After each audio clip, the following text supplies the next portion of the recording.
Listen, bro. I'm here. It's hot. I just came from a walk. I'm not gonna go find no shirt. So you're going to just get 6 packs in the tank top. I'm not sure if that bothers you or not, or if you're not comfortable. If a man being comfortable in his own skin, that's on you. But you know what's on me? Confidence, self-awareness. You know what I mean? The ancestors pushing me forward. You understand? Well, you know what's most important? You know what we got to get to. You know what you got to understand. It's the 6 pass commandments. 6 pass dice here, sitting in the tank top. Mr. Lane, if you need me. Hey, listen, ninjas. It's a wrap. It's over. It's over now. It's over. It's over now. Black men will no longer be controlled. You understand? The mind control you had over Debo, or maybe now we got mind control over Debo. So election season is upon us, and it's a very interesting thing, man. I remember when Trump got elected, I can still remember how it felt. It was a dreary day the next day. And if somehow it was a collective feeling that people had lost and we lost out on something.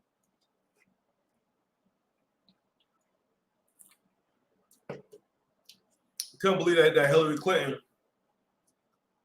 couldn't beat someone who's basically freestyling. Trump just did a mean freestyle.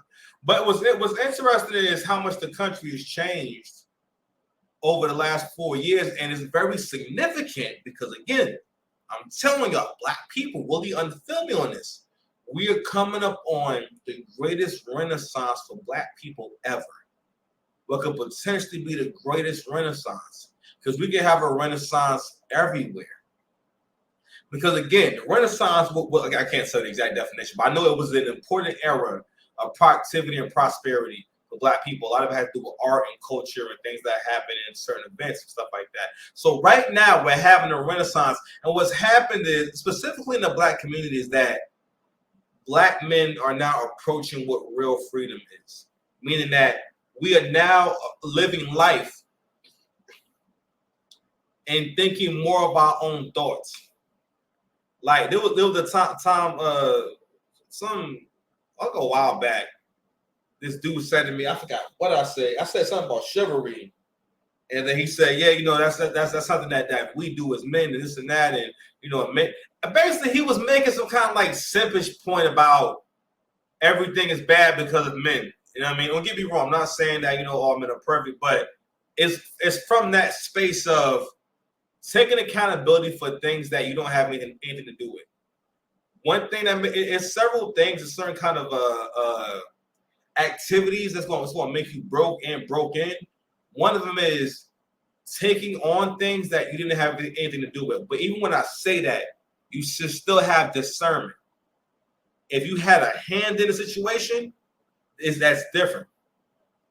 But let's say again, someone, they grew up how they grew up. They grew up an angry person. All right. They've never taught good communication. And then they meet you. So how they communicate, it may not be about you. That they really may consciously not know any other way. You understand? But anywho, Black folks have to realize, yo, listen, the time is now. Right? And here we are 4 years later after the Biden administration and whatnot. And here we are, with I did not think that Trump would be able to actually run again. He's running again. He's going for a second, not a second term, but a second season, beloved. So these clips from this Zoom call to raise money for Vice President Harris's campaign is going viral. So I'm going to go ahead and share this drawing right here. And I'm sharing with you guys because what I want you guys to look at is understand that this is how we've been coached or convinced into or being told how to think. Now, as far as this man's personal story, I feel for the brother. I hope everything works out for the best. I'm not exactly clear on what happened really, but had to do with some kind of family emergency. And he's saying that Kamala reached out to him when it was going on. And then, but the headline here is Bakari Sellers breaks down in tears on Roland Martin's stream. Says if we don't rally around VP Kamala Harris, our daughters and sons will have hell to pay. My wife nearly died giving childbirth, and my daughter was sick with a liver disease. We had to have a transplant at 10 months old, Sadie Sellers. And I never forget the first person to call me.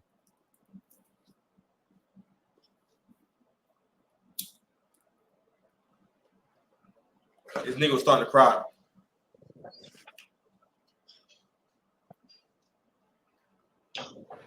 We got you, Doc. We got you. We got you. Take your time.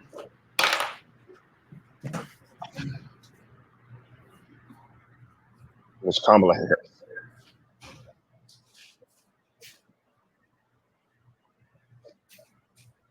I'm not sure people understand the pain or the suffering that goes along with being a black man in this country. I'm not sure people understand what it means to stand strong in this country. I'm not sure people understand what it means to have your back against the wall.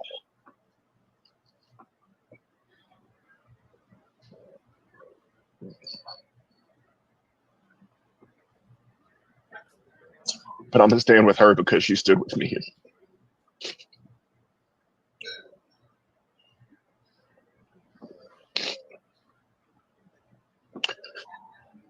During my darkest moment,